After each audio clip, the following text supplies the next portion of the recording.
इयत्ता तिसरी. विषय आपल्या सभोवतालचे जग, भाग 2, पाठ पहिला. आपले कुटुंब. स्वाध्याय. प्रश्न पहिला आहे, कोण ते लिहा. अ. मामा मामी सोबत आलेला 4 वर्षाचा नातू. आ. सर्व कामावर देखरेख ठेवणारे आजी आजोबा. ई. मोठ्या माणसांना मदत करणारे मीनावतीची भावंडे. ई. मीनाचा चुलत भाऊ अभिदादा.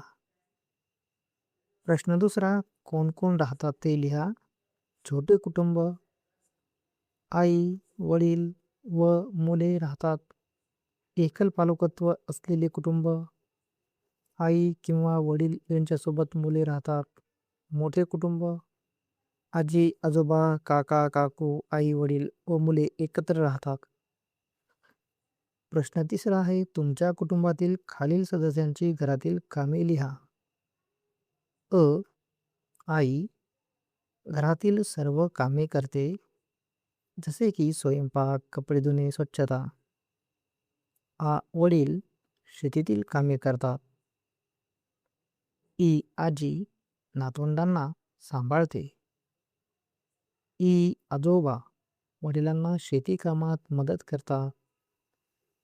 मी आईवडिलांना कामात मदत करतो.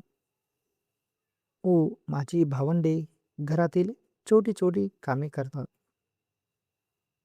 प्रश्न चौथा आहे, पुढील चुकीची विधाने दुरुस्त करून लिहा. अ. सीमाताई ही मीनाची चुलत बहीण आहे. दुरुस्ती, सीमाताई व मीना सख्या बहिणी आहेत.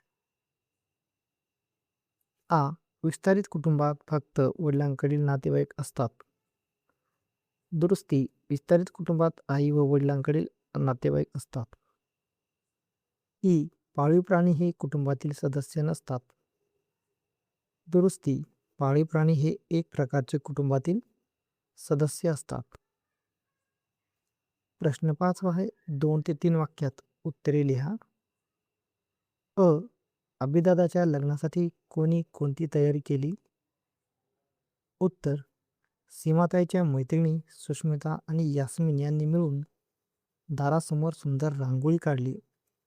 अभिदादाचे मित्र डेव्हिड आणि गुरुदीप यांनी फुलांच्या तोरणांनी घर सजवले.